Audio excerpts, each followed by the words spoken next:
Bullies slapped a disabled alien girl. An hour later, human veterans walked in. Before we dive into this story, drop a quick hi in the comments and tell me where you're watching from. It really helps support the channel.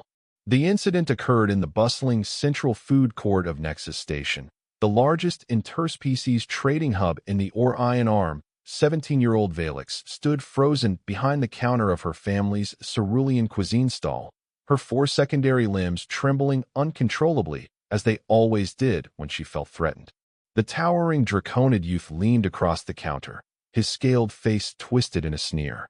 I said, "Where's the proper server? Not some twitchy little cripple." His 3 companions laughed, their eyes cold with cruel amusement. The central food court of Nexus Station had been Valix's sanctuary and prison for as long as she could remember, but never had she felt so trapped as she did now. Valix's condition was rare among her people. The neural pathways to her secondary limbs had been damaged during her difficult birth, leaving her with limited control over the delicate appendages most ceruleans used for intricate food preparation and artistic expression. Her family had been forced to flee their homeworld when trade sanctions made life impossible, finding refuge on this massive space station operated jointly by 27 different species. Here, they had opened their small food stall, serving traditional dishes to the countless travelers and residents who called Nexus home. "I am the server today," Valix managed to say, her voice barely above a whisper as her secondary arms continued their embarrassing dance at her sides.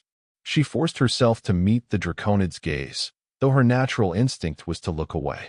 "What would you like to order?"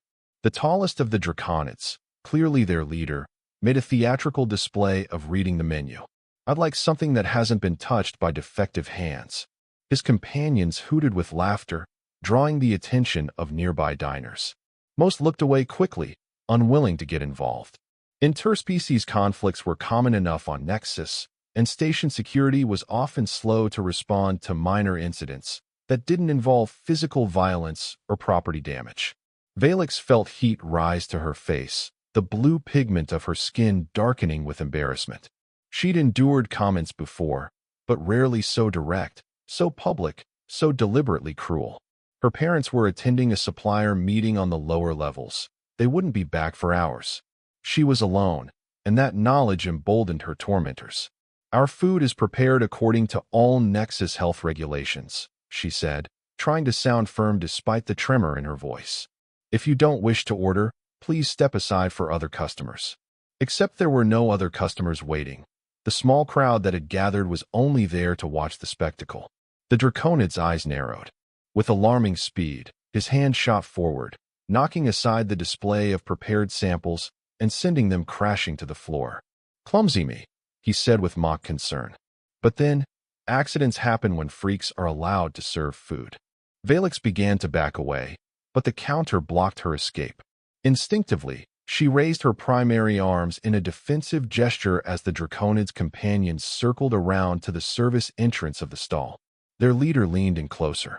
"On Draconi's Prime, defectives like you are identified at birth and assigned to appropriate duties in the mines, where no one has to look at them," he hissed, his reptilian face now inches from hers. "You should be grateful we're simply educating you about your proper place." The slap came without warning, his scaled palm connecting with Valix's face with enough force to knock her against the prep station behind her. One of his friends grabbed her twitching secondary arms, mimicking their uncontrolled movements with exaggerated gestures that made the gathering crowd titter nervously. "Stop," Valix pleaded, tears welling in her eyes. "Please, just leave me alone." The draconid raised his hand again, but a new voice cut through the tense atmosphere. "That's quite enough." The voice belonged to a Medusan merchant from a nearby stall. Her serpentine hair appendages writhed with agitation as she approached. "Station security has been called.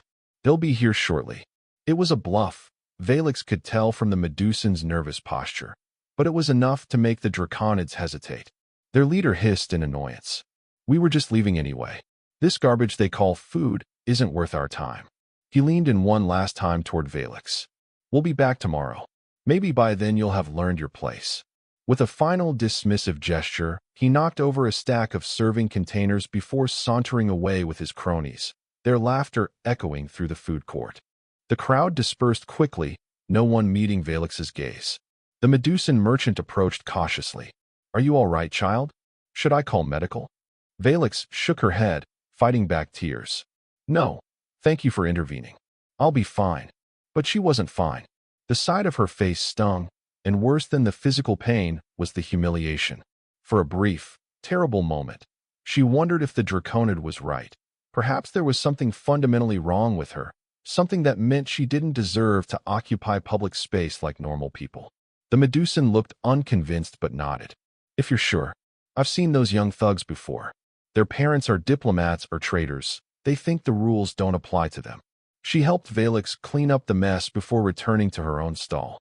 Alone again, Velix slumped against the back wall, sliding down until she sat on the floor, her trembling secondary arms wrapped around her body in a futile attempt at self-comfort. The tears came then, hot and bitter. She would have to tell her parents when they returned, and she dreaded seeing the familiar mix of anger, pity, and helplessness in their eyes. They had sacrificed everything to give her a chance at a normal life, but moments like this made her wonder if such a thing was ever possible for someone like her.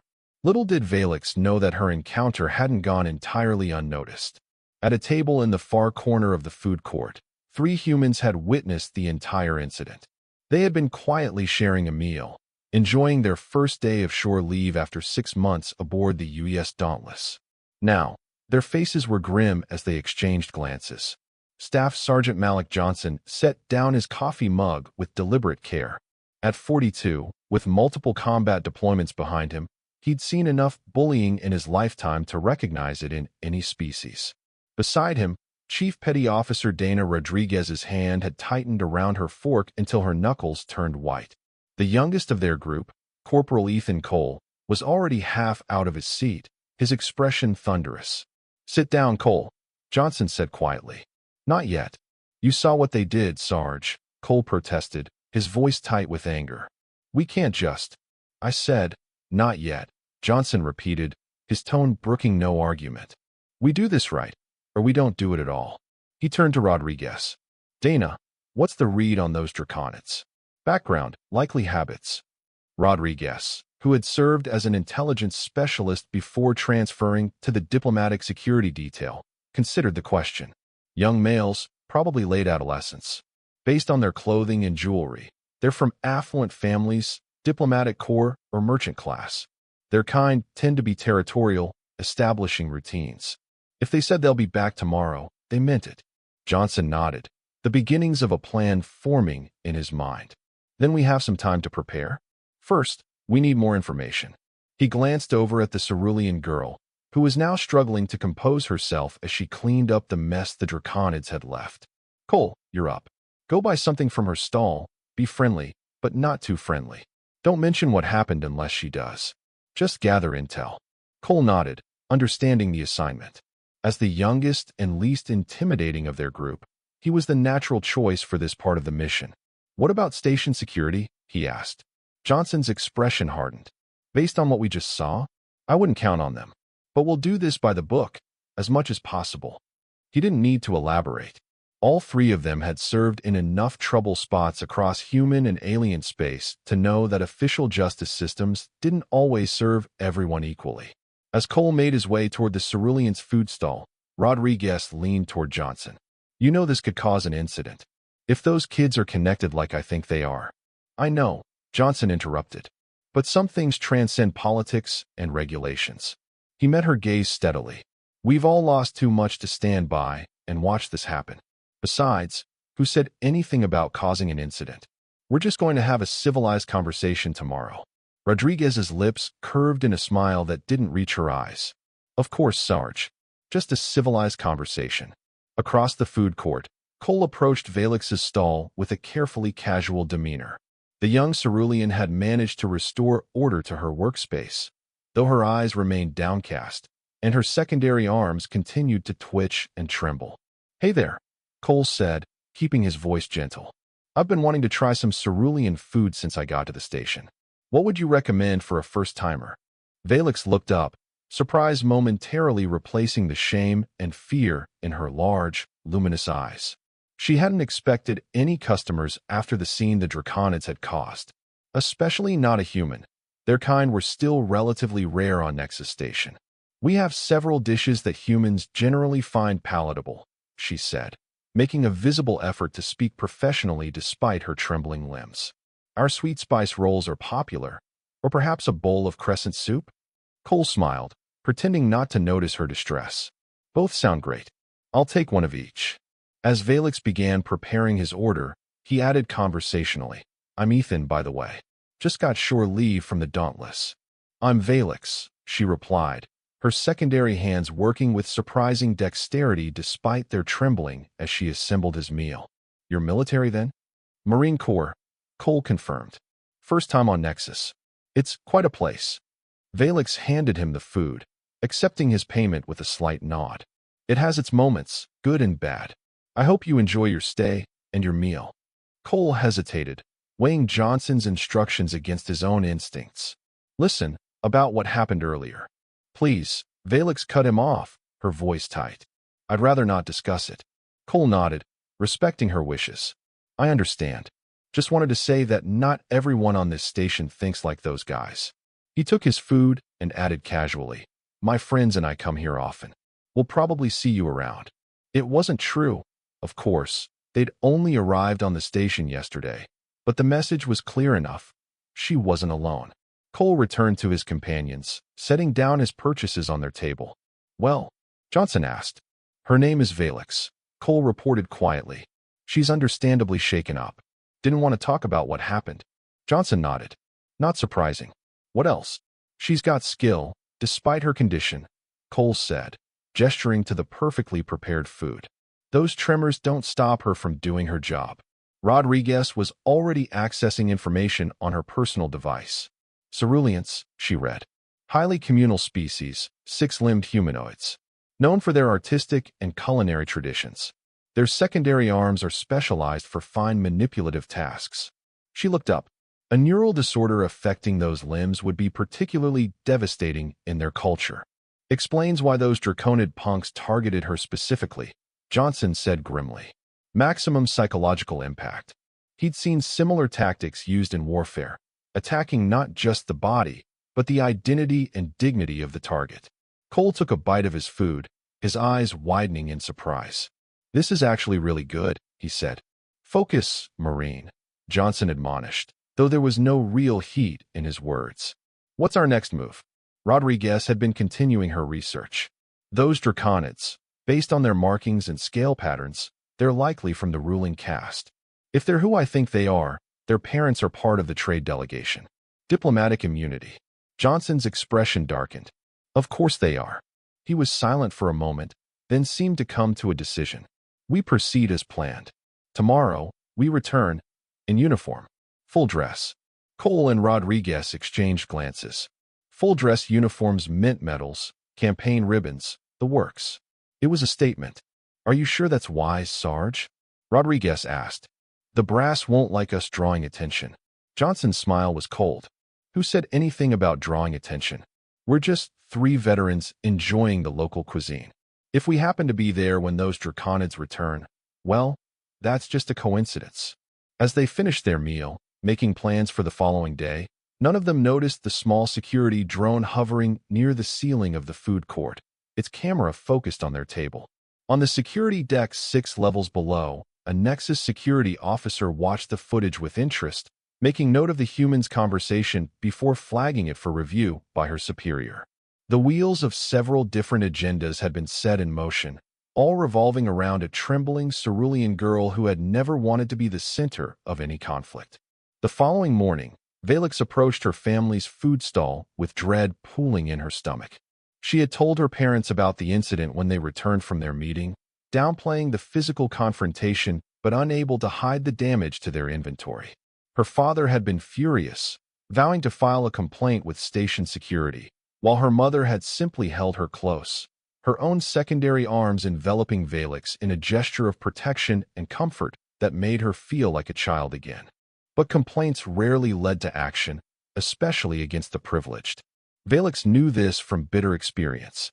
3 cycles ago, a drunken Phasian trader had smashed their displays and called her vile names before station security finally responded.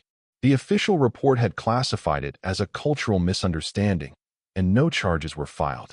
Her parents couldn't afford to antagonize potential customers or the station authorities. Their residence permit was already on thin ice after 2 consecutive quarters of declining revenue. So here she was, opening the stall alone again while her parents met with their financial advisor to discuss their dwindling options. Valix worked methodically, preparing ingredients and setting up displays with practiced efficiency despite the constant trembling of her secondary limbs. She had long ago learned to adapt, using her primary arms for stability while her secondary ones handled more delicate tasks in short, controlled bursts of activity. As she worked, Valix found herself scanning the food court anxiously, looking for any sign of the draconids from yesterday. Each time a customer approached, she tensed, only relaxing marginally when it proved to be someone else.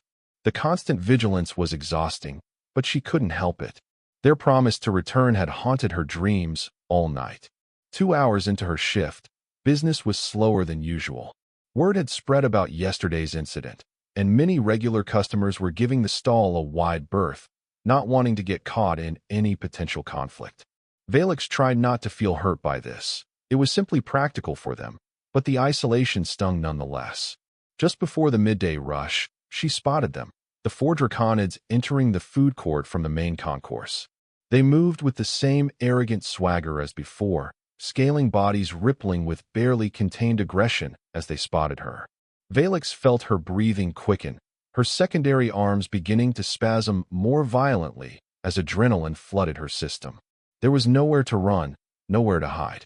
She briefly considered calling security herself, but what would be the point? By the time they arrived, if they bothered to come at all, the damage would be done. The draconids approached her stall with deliberate slowness, clearly enjoying her discomfort. Their leader, the one who had slapped her, leaned against the counter just as he had the day before. Well, he said, his voice pitched to carry to the nearby tables. The defective is still here. I'm disappointed. I thought perhaps you'd learned your lesson about contaminating public spaces with your presence. Valix said nothing, keeping her eyes downcast as she had been taught. Show submission, avoid provocation, basic survival tactics for the vulnerable in any society. The draconid was undeterred by her silence. Nothing to say? Perhaps your speech center is as damaged as your limbs. He turned to his companions. Should we help her understand her place more clearly today? One of his friends laughed. Maybe we should order something and then send it back. Show everyone how unsanitary her preparation methods are. An excellent idea. The leader agreed, turning back to Valix with malicious intent clear in his eyes. I'll have. Excuse me, gentlemen. Is this line moving? The voice was calm, authoritative, and distinctly human. Valix looked up in surprise. There, standing directly behind the draconids, were 3 humans in crisp military uniforms. She recognized the younger one as Ethan from yesterday, but he seemed different now. Taller, somehow, and far more imposing in his dress blues with rows of ribbons and medals across his chest. Beside him stood an older human male, dark-skinned with close-cropped gray hair and eyes that seemed to miss nothing, and a human female with her black hair pulled back in a severe bun, her expression coolly professional. The draconids turned, clearly annoyed at the interruption. Their leader's eyes narrowed as he took in the human's appearance. Find another stall, humans. We're conducting business here. The older human, Staff Sergeant Malik Johnson, though Valix didn't know his name yet, smiled thinly. Interesting. It didn't look like business to me. In fact, it looked remarkably like harassment. The draconid scales flushed a darker red, a sign of anger in his species. This doesn't concern you. This is between us and the defective. Johnson stepped forward, closing the distance between them until he was almost toe-to-toe with the draconid. Despite being shorter by at least 6 inches, there was something about his posture that made him seem like the more dangerous of the two. See, that's where you're wrong, Johnson said, his voice still conversational though there was steel beneath it now. When I see 4 healthy young men ganging up on someone half their size, it becomes my concern. He glanced at Valix, then back to the draconid, especially when it's happening 2 days in a row. The draconid's companions shifted uncomfortably, but their leader stood his ground. You have no authority here, human. Do you know who my father is? No, Johnson replied evenly. And I don't particularly care. By now, a small crowd was gathering, sensing the tension. From her vantage point behind the counter, Valix could see station security officers at the far end of the food court, watching but not intervening. The sight filled her with a familiar resignation. They wouldn't help unless things escalated to actual violence, and maybe not even then. The female human, Chief Petty Officer Dana Rodriguez, stepped forward to stand beside Johnson. Perhaps we should introduce ourselves properly, she suggested, her tone deceptively pleasant. Staff Sergeant Malik Johnson, United Earth Marines, retired after 22 years of service. 3 Purple Hearts, 2 Silver Stars, and the Navy Cross. She nodded toward herself. Chief Petty Officer Dana Rodriguez, Naval Intelligence, 15 years of service, including 3 combat deployments. She gestured to the younger human. Corporal Ethan Cole, Marine Scout Sniper, 8 years of service. Distinguished Marksman Medal and the Bronze Star with Valor Device. The Draconid leader snorted dismissively. Am I supposed to be impressed by your primitive military decorations? Not at all, Johnson replied. Just thought you should know who you're dealing with. His smile remained fixed, but there was something in his eyes that made even the Draconid hesitate. Now, I believe you were about to order something from this young lady's establishment. The Draconid glanced back at Valix, then at his friends, clearly weighing his options. The crowd had grown larger, and many had their communication devices out, recording the confrontation. Finally, pride won out over caution. We don't want anything from a defective, he spat. And we don't take orders from humans. You should remember your place in the galactic community. You're newcomers, barely civilized. Johnson didn't react to the provocation. Instead, he turned slightly to address the crowd. Interesting perspective. I wonder if anyone here shares it. His voice carried easily through the food court. In human culture, we have a saying. The measure of a society is found in how it treats its most vulnerable members. The Draconid's face contorted with rage. How dare you lecture me about culture? Your species was still huddling in caves when mine was reaching for the stars. And yet here we are, Rodriguez interjected smoothly, standing between you and a young woman who's just trying to do her job. The standoff might have continued, but at that moment, Cole stepped forward, deliberately placing himself between the Draconids and Valix's stall. I'll have another order of those sweet spice rolls, he said loudly, addressing Valix directly. They were delicious yesterday. This simple action, treating Valix as a normal person worthy of respect, seemed to infuriate the Draconid leader more than any direct confrontation. With a hiss of frustration, he shoved Cole aside, or tried to. The young Marine didn't budge, his combat boots planted firmly on the deck. That, Johnson said quietly, was a mistake. The atmosphere shifted instantly. Where the 3 humans had been merely imposing before, now they radiated a controlled readiness that Valix had never witnessed. It wasn't aggression, exactly, but the absolute certainty that they were prepared for whatever came next. Cole didn't retaliate for the attempted shove. He simply looked at the Draconid with an expression of such icy calm that the alien took an involuntary step back. Last chance, Johnson announced, loud enough for everyone to hear. Walk away now, and we can all pretend this never happened. For a tense moment, it seemed like the Draconid might escalate further. His clawed hands flexed, and his scales flushed an even deeper red. But a look passed between him and his companions, a moment of uncertainty, of recalculation.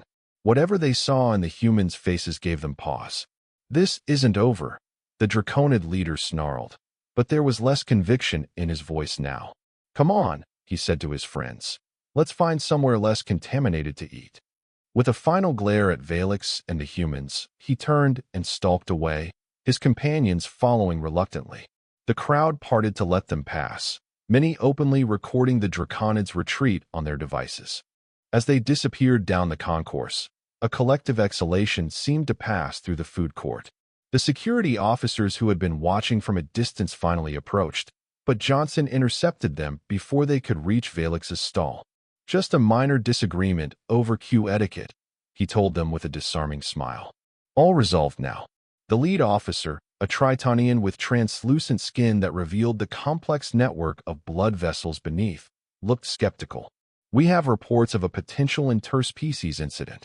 Rodriguez stepped forward, her diplomatic training evident in her poised response. A misunderstanding, nothing more. We apologize for any disruption. After a few more questions, the security team withdrew, though they remained within sight, monitoring the situation. Meanwhile, Cole had turned back to Valix, who stood frozen behind her counter, her secondary arms trembling violently from the stress of the encounter. "I really would like those sweet spice rolls," he said gently. "If you're still serving." His simple request broke through her shock. "Yes, of course," Valix managed, her voice unsteady as she began to prepare his order. "Thank you for intervening." By now, Johnson and Rodriguez had joined Cole at the counter. "No need for thanks," Johnson said, his voice warm now, all traces of the dangerous edge gone. "We take care of our own." Valix looked up, confused. "But I'm not human." Rodriguez smiled, a genuine expression that transformed her serious face. "Doesn't matter. Some principles are universal." As Valix handed Cole his order, she noticed something unexpected. Customers were beginning to line up behind the humans. The same people who had avoided her stall earlier were now approaching, some with curious expressions, others with what appeared to be newfound respect. "Looks like business is picking up," Johnson observed. "Mind if we stick around for a while? We'd like to try more of your menu." Valix felt a strange sensation spreading through her chest, a warmth she hadn't experienced in a long time. It took her a moment to recognize it as hope. "I'd like that," she said softly, her secondary arms still trembling, but somehow the movements seemed less shameful now. "I'd like that very much." The three humans took up positions at a table directly in front of her stall, their uniforms and medals catching the light as they sampled her cooking and engaged her in conversation during lulls in service. Their presence drew attention, and with it, customers. By midday, Valix was busier than she had been in weeks. Word spread quickly through Nexus Station about the confrontation. By the time Valix's parents returned from their meeting, the food court was buzzing with activity, their stall at the center of it. They found their daughter working confidently despite her condition, serving a diverse crowd of customers, while three uniformed humans kept a watchful eye from nearby. As her father approached, confusion evident on his face, Valix straightened with newfound dignity. For the first time and longer than she could remember, she felt something other than shame about her place in the universe. The trembling in her secondary limbs continued. It always would, but now it seemed less like a defect and more like simply another part of who she was. "Father," she said, a new steadiness in her voice, "I'd like you to meet some friends." The confrontation in the food court had just been the beginning. News of the incident spread across Nexus Station with the speed only possible in a closed environment where entertainment options were limited and gossip was currency. By evening, the story had evolved with each retelling. In some versions, the humans had physically thrown the draconids across the food court. In others, they had drawn weapons. The truth was far less dramatic, but perhaps more profound. Three veterans had simply stood their ground against bullying, using nothing more than their presence and words. For Valix and her family, the immediate aftermath was overwhelming. Their stall, which had been struggling for months, suddenly became the busiest in the food court. Customers from a dozen different species lined up to sample their food, many openly expressing support or curiosity about the now-famous confrontation. Valix's parents were bewildered by the change, but grateful for the increased revenue. The three humans, Johnson, Rodriguez, and Cole, had stayed for several hours, helping manage the unexpected rush while deflecting questions about their involvement. Before they left, Johnson had pressed a small device into Valix's hand. "Direct communication line," he explained quietly. "If those draconids or anyone else gives you trouble, call us. Immediately." "Why are you doing this?" Valix had asked, genuinely confused by their continued interest in her welfare. "You don't even know me." Johnson's expression had turned solemn. "Where we come from, we have a history of looking the other way when the vulnerable were targeted. It led to some dark chapters in human history. We've learned that sometimes, all it takes to prevent cruelty is for a few people to stand up and say no more." Rodriguez had added, "Besides, we're here for another 2 weeks of shore leave. We need somewhere good to eat." Her matter-of-fact tone had made Valix smile despite her lingering anxiety. Now, as Valix and her parents closed the stall for the night, the events of the day seemed almost dreamlike. Her father, Tavex, carefully counted the day's earnings, nearly triple their usual take. "This could be the break we've been waiting for," he said, hope creeping into his voice for the first time in months. "If business continues like this, we might be able to afford the medical consultation on Centauri Prime." Valix stiffened.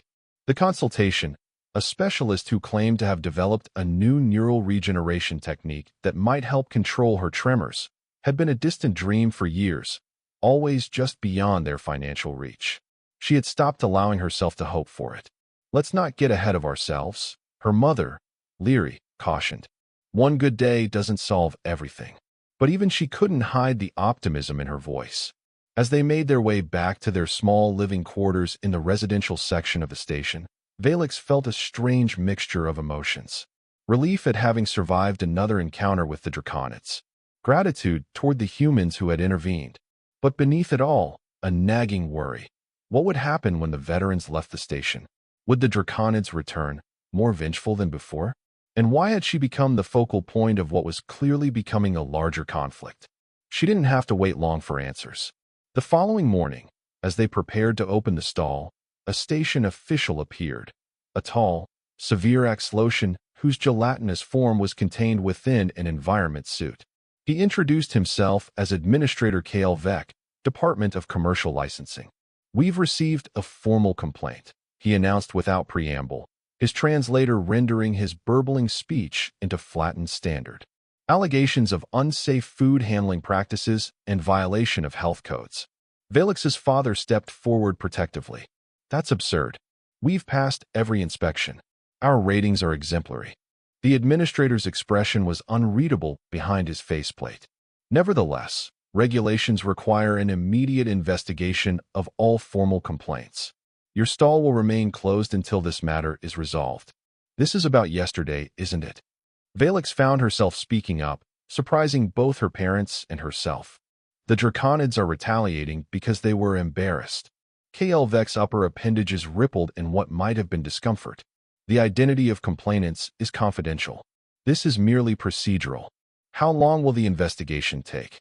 Leary asked, her secondary arms moving in agitated patterns that Valix recognized as extreme stress. "Difficult to say. Perhaps a week. Perhaps longer." The administrator's tone suggested he knew exactly how devastating this news was to a small business operating on thin margins. "Until then, your license is suspended." As he turned to leave, Valix felt a surge of desperation. "Please," she called after him. "This stall is all we have. We can't survive a week without income." Kielvek paused, then spoke without turning around. "Perhaps you should have considered that before becoming involved in interspecies incidents that reflect poorly on Nexus Station's reputation as a neutral trade hub." The message was clear. This wasn't about health codes. It was punishment for drawing attention, for disrupting the carefully maintained illusion of harmony that kept commerce flowing smoothly through the station. After the administrator left, Valix and her parents stood in stunned silence. All the hope from yesterday evaporated in an instant, replaced by the cold reality of station politics. The Draconids' parents clearly had influence, and they were using it. "What do we do now?" Valix whispered, her secondary arms wrapped around herself in a self-soothing gesture. Her father's expression hardened. "We fight this. We'll file an appeal, demand an expedited inspection." "With what resources?" her mother interrupted. "Always the practical one. The appeal fee alone is more than we made yesterday. And without character witnesses or influence of our own, it would be denied anyway." They were trapped in a familiar vice, too marginalized to fight the system, too invested to walk away. Valix felt the familiar weight of guilt settling on her shoulders. If she weren't defective, if she hadn't drawn the Draconids' attention, if she had just endured their abuse silently instead of allowing the humans to intervene. The communication device Johnson had given her felt heavy in her pocket. Should she contact them? Would they even care about this new development, or had their intervention been merely a momentary diversion during their short leave? Before she could decide, her parents were ushering her away from the stall. "Come," her father said quietly. "There's nothing more we can do here today." We need to conserve our resources and plan our next steps. As they walked back toward their quarters, Valix couldn't help noticing how other vendors avoided eye contact, how conversations stopped as they passed. The message was clear: association with them now carried risk. By sundown of the station's artificial day cycle, they would be effectively isolated. The communication device remained in her pocket and used. This was her family's burden to bear. They had survived worse since fleeing their homeworld. They would survive this too, somehow. What Valix didn't know was that news of the stall's closure was already reaching the 3 human veterans. Cole had returned to the food court for breakfast, only to find the cerulean stall shuttered and a notice of suspension prominently displayed. It hadn't taken him long to piece together what had happened. By midday, Johnson, Rodriguez, and Cole were gathered in their temporary quarters, discussing their options. Unlike Valix and her family, they weren't without resources or influence, but they were outsiders on Nexus, and any action they took could have diplomatic repercussions. This is retaliation, plain and simple, Cole argued, pacing the small room. We can't just let it stand. Rodriguez was more cautious. We need to be smart about this. The Draconids clearly have administrative connections. If we push too hard, we could make things worse for Valix and her family. Johnson had been quiet, staring at his personal terminal where he'd been researching Nexus Station's regulatory structure. There's another angle here, he said finally. This isn't just about some spoiled Draconid kids and a cerulean family. There's something bigger at play. He turned the screen so the others could see it. 3 other non-affiliated vendors have been shut down in the past month on similar pretexts. All small operations, all owned by species from non-Concordat worlds. The Galactic Concordat was the dominant political alliance in this sector, comprising 7 major species, including the Draconids. Earth and the Cerulean homeworld were among those who had maintained neutrality rather than joining. You think it's systematic, Rodriguez said, her intelligence background helping her see the pattern. Economic pressure? Johnson nodded grimly. Classic tactic.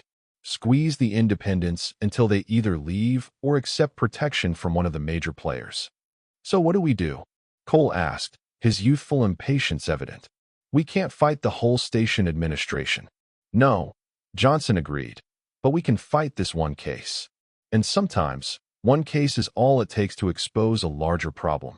He activated his communication device. Time to call in some favors. Meanwhile, across the station, the Draconid youths were being summoned to a private meeting with their parents. In a luxurious diplomatic suite far removed from the commercial sections, Krelvax, senior trade envoy of the Draconid Imperium, paced before his son and his friends, his tail lashing with barely controlled anger. Do you have any idea what you've done? He hissed. Your little amusement in the food court has created a diplomatic incident. His son, Drexel, slouched in his chair, affecting boredom though his scales had paled with anxiety. It was nothing, father. Just putting a defective in her place. How were we to know some human veterans would interfere? Ambassador Krelvax slammed his fist on the polished table, making the young Draconids jump. That nothing has been viewed over 3 million times on the interspecies networks. The humans are using it as propaganda. Evidence of Concordat species oppressing neutrals. He activated a holographic display, showing footage of the confrontation from multiple angles. Look at these comments. Beings across 50 systems are discussing how 3 human veterans stood up to Draconid bullies while station security did nothing. The diplomatic corps is in damage control mode. Drexel's friends looked genuinely alarmed now, but the young Draconid himself maintained his defiant posture. So what? We had the stall closed down. Problem solved. His father's expression shifted from anger to something worse, disappointment mixed with calculation. You truly don't understand, do you? That solution has only made things worse. Now there are allegations of administrative corruption and targeted harassment. He turned to address all 4 young Draconids. Listen carefully. The Imperium is at a critical juncture in negotiations with multiple neutral worlds, including Earth. The humans' unexpected intervention has turned this into a symbolic incident that's being watched closely by potential allies and rivals alike. Drexel finally seemed to grasp the gravity of the situation. What do you want us to do? His father's expression was cold. You've created this mess. Now you will help fix it, exactly as I instruct. And if you ever embarrass the Imperium like this again, I'll have you shipped back to the homeworld for remedial diplomatic training in the outer provinces. Understood. The young Draconids nodded, their earlier arrogance replaced by genuine fear. Whatever punishment their father had in mind, it was clear that their privileged position on Nexus Station hung in the balance. As these various forces mobilized, Valix and her family remained in their quarters, unaware of how their personal struggle had become a focal point for much larger political currents. All they knew was that their livelihood was in jeopardy, their future uncertain. Valix sat by the small viewport in their living area, staring out at the distant stars beyond the station's massive structure. Her secondary arms twitched and trembled as always, but she no longer tried to hide them. Something had changed within her since the humans had stood up for her, a small spark of defiance that refused to be extinguished. The communication device Johnson had given her sat on the table before her. After hours of indecision, she reached for it, her mind made up. Whatever came next, she would not face it alone. The device activated at her touch, connecting instantly. "Sergeant Johnson," she said when his holographic image appeared, "I need your help." By the following morning, a strategy was taking shape. Johnson, Rodriguez, and Cole had listened intently as Valix explained the situation with the station administrator in the closed stall. Rather than offering empty reassurances, they had asked detailed questions and taken notes, treating the matter with the same serious attention they would give a military operation. "It's not just about us," Valix had explained, her confidence growing as she spoke. "There are other vendors who've been targeted as well, all small operations, all from non-Concordat worlds." Johnson had nodded, unsurprised. "We've noticed the pattern. This goes beyond simple bullying. It's economic intimidation with political undertones." Now, as they gathered in the humans' quarters to finalize their plan, Valix was struck by the methodical way they approached the problem. Rodriguez had compiled data on station regulations and appeal procedures, identifying potential leverage points and allies. Cole had been quietly gathering testimonials from other vendors and station residents who had witnessed the original confrontation with the Draconids. Johnson, meanwhile, had been making calls, lots of them. To Valix's surprise, some of these calls had reached high-ranking human officials stationed throughout the sector. "I don't understand," she said, her secondary arms moving in a pattern that indicated confusion. "Why would these important humans care about a small food stall?" Johnson smiled. "Because it's not just about your stall. It's about principles, equal application of regulations, fair treatment of neutral world citizens. These are core diplomatic issues for Earth." And, Rodriguez added, "because the footage of those Draconids harassing you has gone viral across multiple networks. Public opinion is squarely on your side." Valix was stunned. "Viral? You mean people are watching what happened?" Cole nodded, showing her a display of various media feeds. 3 million views and counting. The contrast between your situation and the Draconids' behavior struck a chord. Turns out, lots of species have experienced similar treatment from Concordat officials. For the first time, Valix began to understand how her personal humiliation had become something larger, a symbol that resonated beyond her individual experience. The realization was both terrifying and oddly empowering. "What exactly are we going to do?" she asked, ready to take an active role rather than remain a passive victim. Johnson outlined the plan.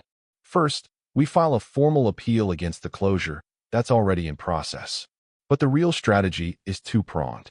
Rodriguez will work through official channels, using her diplomatic connections to request a formal review of the situation. Meanwhile, Cole continued, I'll coordinate with sympathetic media to keep attention on the case. Public scrutiny is our best weapon against administrative corruption." "And me?" Valix asked, determined to contribute. "You," Johnson said with respect in his voice, "will be the face of this effort. Your story, told in your words. No political angle, no manipulation, just the truth about what happened and the impact of this closure on your family." Valix felt a flutter of anxiety. "I'm not sure I can do that. Public speaking isn't easy for me." She gestured at her trembling secondary limbs. "Those tremors," Rodriguez said gently, "are part of your story. They don't diminish you. They show what you've overcome. There's strength in that vulnerability, Valix. Before she could respond, Cole's communication device chimed. He checked it, his expression registering surprise. We've got movement. The station director's office just announced they'll be holding a public hearing on recent vendor closures. Tomorrow morning. Johnson's eyebrows rose. That was fast. Our contacts must have applied more pressure than I anticipated. Or, Rodriguez suggested, her expression thoughtful. Someone else is trying to get ahead of this situation. As if on cue, Valix's own device activated with an incoming message. It was a formal notification. Her family's presence was requested at the hearing as the primary complainants. It's happening, she said, her voice barely above a whisper. We're really doing this. Johnson placed a reassuring hand on her shoulder, careful to avoid her sensitive, secondary limbs. We are. And whatever happens, you won't face it alone. For the first time in years, Valix felt a sensation that had become almost foreign to her. Genuine hope, not for escape from her condition, but for justice. It was a powerful feeling, and it steadied her trembling limbs, if only for a moment. The public hearing was scheduled for 0900 station time in the Central Civic Hall, a space normally reserved for major announcements and ceremonial functions. By 0830, the hall was already filled beyond capacity, with beings of dozens of species crowding the seats and standing areas. At the front, a raised platform held a long table where 7 administrators representing the station's executive council sat, their expressions uniformly grave. Valix and her parents were directed to seats in the front row, directly facing the council. The 3 human veterans sat beside them, Johnson and Rodriguez in full dress uniform, Cole in civilian attire, but with his service medals prominently displayed on his jacket. The symbolism was clear. They stood with the Ceruleans as allies, not merely observers. To their right, another section of seats held the Draconid delegation, Ambassador Krelvax, 2 aides, and, notably, his son Drexel and the other 3 young Draconids from the food court incident. Drexel looked distinctly uncomfortable, his scales an unhealthy pale hue that suggested stress or fear. His father's expression was unreadable, a diplomat's mask of professional neutrality. At precisely 0900, Station Director Helith, a statuesque meridian with opalescent skin and 6 eyes arranged in a semicircle around her elongated head, rose to address the assembly. This hearing has been convened to address concerns regarding the application of commercial regulations on Nexus Station, she announced, her melodic voice carrying easily through the hall without technological amplification. Specifically, we will examine allegations of discriminatory enforcement against vendors from non-concordat worlds. She gestured to the Cerulean family. The case of Tavex family provisions will serve as our primary focus, as recent events have brought particular attention to their situation. The director's gaze swept over the assembly. I must emphasize that Nexus Station exists as a neutral trading hub, where beings of all species and political affiliations can conduct business without fear of prejudice or harassment. Any action that undermines this principle threatens the very foundation of our shared enterprise. She then outlined the format for the hearing. The station's commercial enforcement officer would present the official reasons for the closure, followed by statements from the affected vendor and any other relevant parties. The council would then deliberate and render a decision. Administrator K.L. Vec, who had delivered the closure notice to Valix's family, approached the podium. His gelatinous form seemed even more agitated than usual within his environment suit. The temporary suspension of License C for 7293, held by Tavex Family Provisions, was initiated following receipt of a formal complaint regarding food safety practices. He began, his translated voice flat and mechanical. Specifically, concerns were raised about the primary food handler's physical condition and its potential impact on sanitation standards. A murmur ran through the crowd at this blatant reference to Valix's tremors. Even some council members shifted uncomfortably in their seats. K.L. Vec continued, seemingly oblivious to the reaction. While no actual violations were documented, procedure dictates that all formal complaints must be investigated before operations can resume. The estimated timeline for such investigations is typically 7 to 10 standard cycles. Director Helith interjected. Was this timeline consistent with previous similar investigations? Kielvek hesitated, his appendages writhing nervously. It is within the allowable range specified by regulations. That wasn't the question, Administrator, the director pressed. Is this timeline consistent with previous cases? No, Kielvek admitted reluctantly. The average resolution time for similar complaints over the past solar year has been 2.3 cycles. Another murmur, louder this time, rippled through the assembly. And who filed the complaint that led to this closure? The director asked. Kielvek's discomfort was now palpable. Regulations protect the confidentiality of complainants. In normal circumstances, yes, Director Heleth cut in. But given the public nature of this hearing and the allegations of discriminatory enforcement, the council has voted to waive that protection. Who filed the complaint, Administrator? After a moment of silence, Kielvek responded. The complaint was filed by Trade Envoy Krelvax of the Draconid Imperium. All eyes turned to the Draconid ambassador, who remained impassive despite now being the center of attention. His son, however, couldn't maintain such composure. Drexel's scales flushed darker with what appeared to be a mixture of embarrassment and anger. Director Heleth thanked Kielvek, who seemed relieved to step away from the podium. We will now hear from Tavek's Family Provisions, who will be speaking on behalf of the establishment. Valix felt a moment of panic as her father began to rise from his seat. This was the expected protocol. The legal owner would represent the business. But something inside her rebelled against remaining silent. This was her story too, perhaps more hers than anyone's. Before she could second-guess herself, Valix stood up. I will speak, she said, her voice stronger than she had anticipated. Her parents looked surprised but didn't object.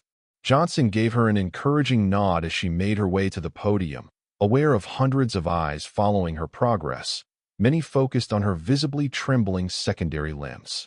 As she faced the assembly, Valix felt an initial wave of terror. Public speaking had always been difficult for her. Her condition tended to worsen under stress, and the tremors in her secondary limbs would become more pronounced, drawing unwanted attention and pity. But today, for the first time, she didn't try to hide them. Instead, she placed all 6 of her arms on the podium, the secondary ones continuing their constant, involuntary movements. My name is Valix, she began, her voice initially soft, but gaining strength with each word. I was born with a neural condition that affects the control of my secondary limbs. On my homeworld, this made me an outcast. When economic sanctions forced my family to flee, we came to Nexus Station because we believed the Charter's promise of equal treatment for all beings, regardless of species, political affiliation, or physical difference. She paused, making eye contact with various members of the audience before continuing. 2 days ago, 4 Draconid youths came to our stall. They called me defective. They said I shouldn't be allowed in public spaces. They slapped me and mocked my condition. Her voice remained steady despite the painful recollection. This wasn't the first time I'd faced such treatment, but it was the first time anyone had intervened. Valix gestured toward Johnson, Rodriguez, and Cole. These humans, strangers who owed me nothing, stood up for me when station security wouldn't. They didn't use violence. They didn't threaten. They simply refused to look away from injustice. The hall was utterly silent now, every being focused on her words. The next day, our stall was closed on a pretext. We were told it might be weeks before we could reopen, weeks without income, weeks that would destroy everything my parents have built here. Valix's secondary limbs trembled more violently, but she no longer felt shame for it. Now we learn that the very person who filed the complaint that closed our stall is the father of one of my harassers. She looked directly at Ambassador Krelvax. I don't blame you for wanting to protect your son. But using official power to punish those your child has harmed isn't protection, it's abuse of authority. It teaches exactly the wrong lesson about privilege and responsibility. Turning back to the council, Valix continued. This isn't just about my family's stall. We've learned that other small vendors from non-Concordat worlds have been similarly targeted. This pattern suggests a systematic effort to drive out independent businesses that don't align with Concordat interests. Valix took a deep breath before her conclusion. Nexus Station claims to be a neutral hub where all species can coexist and trade fairly. If that's true, then what happened to my family cannot be allowed to stand. Not just for our sake, but for the integrity of everything this station claims to represent. As she stepped away from the podium, the silence held for a moment before applause began to ripple through the assembly, growing in volume until it filled the hall. Director Helith made no attempt to quiet it, allowing the response to run its natural course. When the applause finally subsided, the director spoke again. "Thank you for your courage, Valix. Would anyone else like to address the council regarding this matter?" To everyone's surprise, Ambassador Krelvax rose from his seat. "I would speak," he announced, his deep voice resonating through the hall.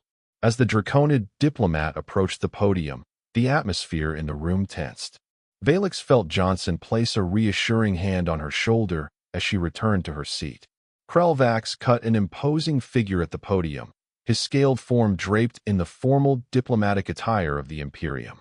When he spoke, his voice was measured and controlled. "Director Helith, honored council members, residents of Nexus Station," he began. "I stand before you to address certain inaccuracies in the narrative that has developed around recent events." A low murmur of discontent ran through the crowd, but Krelvax continued undeterred.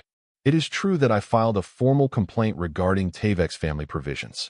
It is also true that my son and his associates were involved in an altercation with the young cerulean, Valix." He paused, his tail swaying slightly in what appeared to be discomfort. "What has not been acknowledged is that my complaint was filed before I became aware of my son's involvement." The murmuring grew louder at this claim. Even the council members exchanged skeptical glances.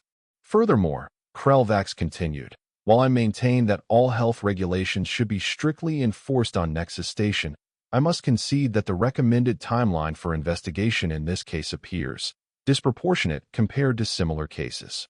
He straightened to his full, impressive height. "As a representative of the Draconid Imperium, I am authorized to make the following statement. We withdraw our complaint against Tavek's family provisions, effective immediately. Furthermore, we request that the Council expedite the reinstatement of their operating license." The hall erupted in surprised conversation. This unexpected concession from the Draconid ambassador left many speechless, including Valix and her parents. But Krelvax wasn't finished. In a move that shocked the assembly further, he gestured for his son to join him at the podium. Drexel approached reluctantly, his scales now an ashen color that indicated extreme distress. "My son has something to say as well," Krelvax announced, stepping aside to allow the young Draconid access to the microphone. Drexel stood frozen for a moment, clearly uncomfortable with the public scrutiny. When he finally spoke, his voice lacked its usual arrogance. "I wish to apologize," he said stiffly, the words obviously rehearsed. "My behavior toward Valix was inappropriate and does not reflect the diplomatic values of the Imperium." The apology was clearly forced, lacking sincerity, but the very fact that it was happening at all was remarkable. In Draconid culture, public apologies were extremely rare, especially from members of the upper castes. Drexel continued, still not making eye contact with Valix or anyone else. "As restitution, my companions and I will personally cover any lost revenue resulting from the stall's closure, as calculated by Station Financial Services." With that, he quickly retreated from the podium, returning to his seat without waiting for acknowledgement. His father remained a moment longer. "The Draconid Imperium values its relationship with Nexus Station and all species represented here," Krelvax concluded smoothly, once again the consummate diplomat. "We trust this resolution satisfies all parties and allows us to move forward productively." As he returned to his seat, Director Helith called for a brief recess to allow the council to deliberate. The assembly hall buzzed with conversation as various beings discussed this unexpected turn of events. At their seats, Valix and her family were still processing what had happened. "I don't understand," her father whispered. "Why the sudden reversal?" Johnson leaned in, keeping his voice low. "Politics." The footage of their original harassment went viral. The Imperium couldn't afford the public relations damage, especially with trade negotiations ongoing with several neutral worlds. Rodriguez nodded in agreement. "They're cutting their losses. Better a small public embarrassment now than a prolonged scandal that could affect major diplomatic initiatives." "Will it work?" Valix asked, still somewhat stunned by the developments. Cole smiled. For them? Partially. For you? Completely. You're going to get your stall back, plus compensation. And if I'm reading the room correctly, your business is about to boom. He was right. When the council returned from deliberation, their decision was unanimous. Tavek's Family Provisions would have its license reinstated immediately, with a formal apology from the station administration for the procedural irregularities in the case. Furthermore, the council announced a comprehensive review of all vendor closures over the past 6 months to identify any patterns of discriminatory enforcement. As the hearing concluded, beings from throughout the station approached Valix and her family to express support and promise future patronage. The 3 human veterans stood nearby, declining credit for their role, but clearly pleased with the outcome. For Valix, the experience was surreal. Where once she had tried to make herself invisible, now she was the center of positive attention. Her secondary limbs still trembled, they always would, but somehow that no longer seemed like the most important thing about her. Later that day, as they prepared to reopen their stall, Valix found a moment alone with Johnson, Rodriguez, and Cole. I don't know how to thank you, she said simply. You changed everything. Johnson shook his head. We just created an opportunity. You're the one who stood up and spoke your truth in front of the entire station. That took more courage than anything we did in uniform. What happens now? Valix asked. The Draconids apologized publicly, but I doubt they've changed their views. And you 3 will be leaving soon. Rodriguez smiled. Now, you keep doing what you've always done, living your life, running your business. But maybe with a little more confidence. And as for us leaving, Cole added, that doesn't mean we're gone for good. The Dauntless makes regular stops at Nexus. We'll be back. Besides, Johnson said with a wink, we've developed a taste for those sweet spice rolls. Can't get them anywhere else in the sector. Valix laughed, a sound she realized had been rare in recent years. There will always be a fresh batch waiting for you on the house. As they walked together toward the food court, Valix felt lighter than she had in years. The tremors in her secondary limbs continued their familiar dance, but they no longer seemed like shackles binding her to shame and isolation. Instead, they were simply part of who she was, not her whole story, but a chapter in a much larger narrative that was still being written. The reopening of Tavek's Family Provisions drew a crowd that spilled out of the food court and into the main concourse. Beings from dozens of species lined up to sample cerulean cuisine, many openly expressing support for Valix and her family. The humans stood nearby, declining interviews from curious media but maintaining a watchful presence. From across the food court, Drexel and his friends observed the scene, their earlier arrogance replaced by sullen resignation. Their humiliation had been public and complete. Whatever lessons they took from the experience remained to be seen, but for now, at least, they kept their distance. Valix moved through the crowd with newfound confidence, her secondary limbs still trembling but no longer hidden. Each time she felt a moment of self-consciousness, she remembered the humans who had shown her that standing up for what was right sometimes meant standing out. As the artificial day cycle of Nexus Station began to dim toward evening, signaling the end of another rotation, Valix looked out at the stars visible through the massive viewport at the end of the concourse. Somewhere out there, Earth was spinning, home to a species that had arrived late to the galactic community but had brought with them principles worth defending. She turned back to her stall, where her parents were busy serving customers and Johnson, Rodriguez, and Cole were engaged in animated conversation with beings from half a dozen different worlds. The veterans' shore leave would end eventually, and they would return to their duties. The Draconids would continue their diplomatic maneuvering.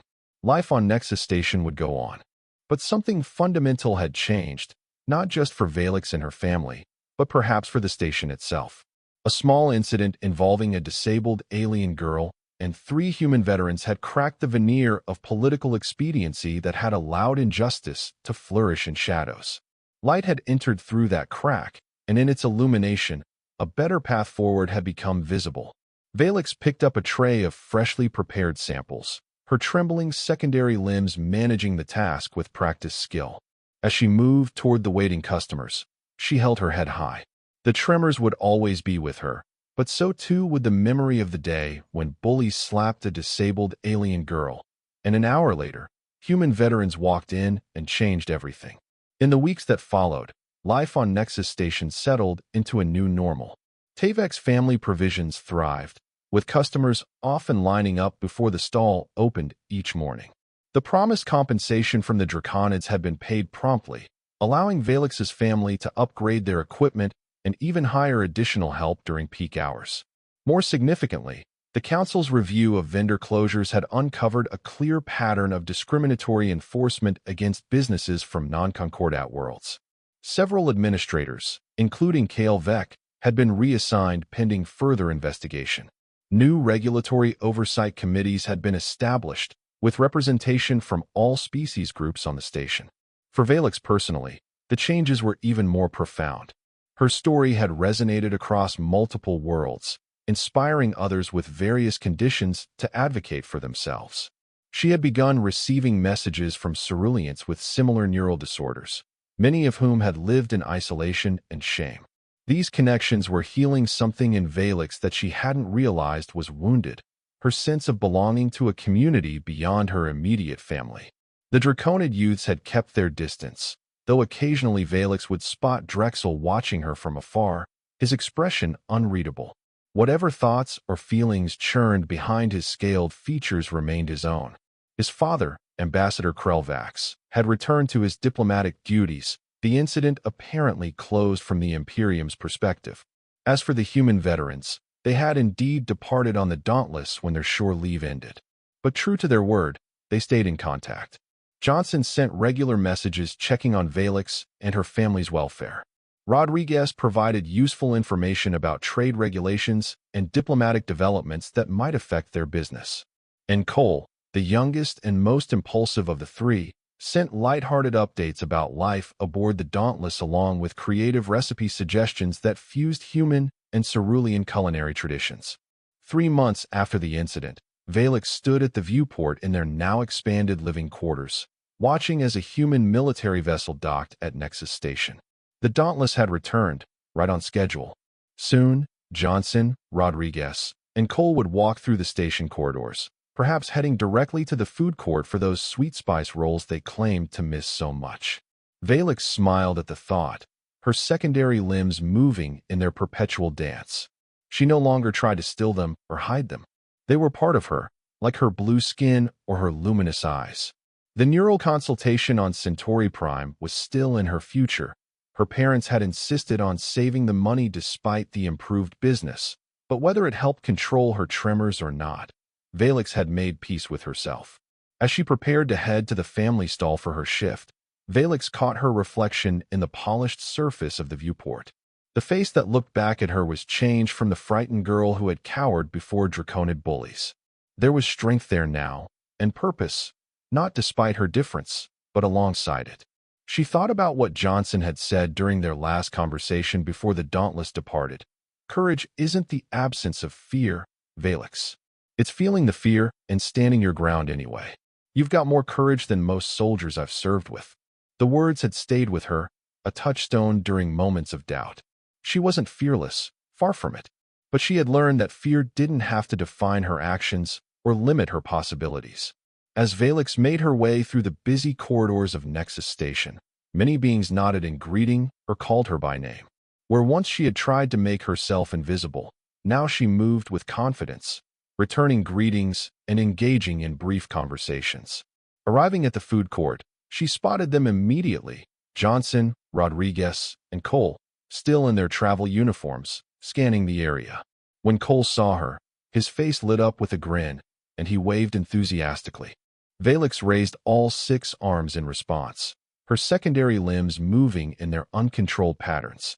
But the movement no longer brought shame. It was simply her way of waving, unique to her. As she approached her friends, Valix reflected on how a single moment of intervention had cascaded into transformative change. The humans hadn't solved all her problems or eradicated prejudice from Nexus Station. What they had done was far more important. They had shown her that she was worth standing up for, that her dignity mattered. And in doing so, they had helped her discover her own voice and the courage to use it. The lesson wasn't lost on others who had witnessed the events. Throughout Nexus Station, small acts of intervention and solidarity had become more common. Beings who might once have looked away from injustice now more frequently spoke up. The change wasn't universal or complete. Prejudice and cruelty still existed, but a standard had been set, an example provided. As Valix reached the three veterans, they exchanged greetings that had evolved from formal to warmly familiar over their communications. "How's business?" Johnson asked, his eyes taking in the bustling food court and the line already forming at the cerulean stall despite the early hour. "Never better," Valix replied truthfully. "Father's talking about opening a second location on the upper concourse." Rodriguez smiled. "Not surprising. Your story's still making the rounds in diplomatic circles. You've become something of a symbol." Valix shook her head, still uncomfortable with that characterization. "I never wanted to be a symbol. I just wanted to be treated like anyone else." Sometimes, Cole observed with unexpected wisdom, the people who make the biggest difference are the ones who never set out to change anything but themselves. Johnson clapped the younger man on the shoulder with approval. "When did you get so philosophical, Cole?" "Must be all those sweet spice rolls," Cole replied with a grin. "Speaking of which," Valix laughed. "Already prepared. My parents are expecting you. They've been cooking special dishes all morning in anticipation of your return." As they walked together toward the stall, Valix noticed Drexel and one of his friends entering the food court from the opposite side. The young Draconid spotted her immediately, then noticed her human companions. For a moment, he seemed about to retreat, but then, surprisingly, he changed course and approached them. Johnson tensed slightly, but Valix placed a reassuring hand on his arm. "It's okay," she said softly. "Let's see what he wants." Drexel stopped a respectful distance away, his posture formal but no longer aggressive. "Valix," he acknowledged with a slight nod. "I heard your business is doing well." "It is," she confirmed, neither friendly nor hostile. "Thank you for asking." An awkward silence followed before Drexel spoke again. "My father has been assigned to a diplomatic mission to Earth. I will be accompanying him." He paused, seeming to struggle with his next words. "He suggested I should learn more about human culture before we depart." Valix understood what wasn't being said. This was as close to a genuine apology as Draconid pride would allow. She glanced at her human friends, raising her eyebrows in silent question. Johnson considered the young Draconid for a long moment before responding. "There's no better way to learn about a culture than through its food," he said finally. "We were just about to have a meal with Valix and her family. You're welcome to join us, if that's acceptable to all parties." Valix nodded her agreement, her secondary limbs moving in what those who knew her would recognize as a pattern indicating cautious optimism. Drexel looked genuinely surprised by the invitation. "I would be honored," he said, with none of his former arrogance. As they made their way to the cerulean stall, where Valix's parents were already setting out an impressive array of dishes, she reflected on the unexpected paths that life could take. From isolation to connection, from victimhood to advocacy, from shame to acceptance. The tremors in her secondary limbs continued, as they always would, but they no longer defined her existence. 3 years later, Valix stood proudly at the grand opening of their third location on Nexus Station. The neural treatments on Centauri Prime had helped reduce her tremors slightly, but more importantly, she had fully embraced herself as she was. Her family's business had become a symbol of resilience and change throughout the station. Drexel's diplomatic mission to Earth had transformed him. The arrogant youth had returned with a newfound respect for humans and their values. Today, as the newly appointed junior ambassador, he was attending the ceremony not out of obligation, but genuine support. Johnson, Rodriguez, and Cole made their way through the crowd to congratulate her. The three veterans had become regular visitors to Nexus, with Cole even accepting a permanent position as human liaison to the station's security force. "You did all this," Valix told them, embracing each in turn.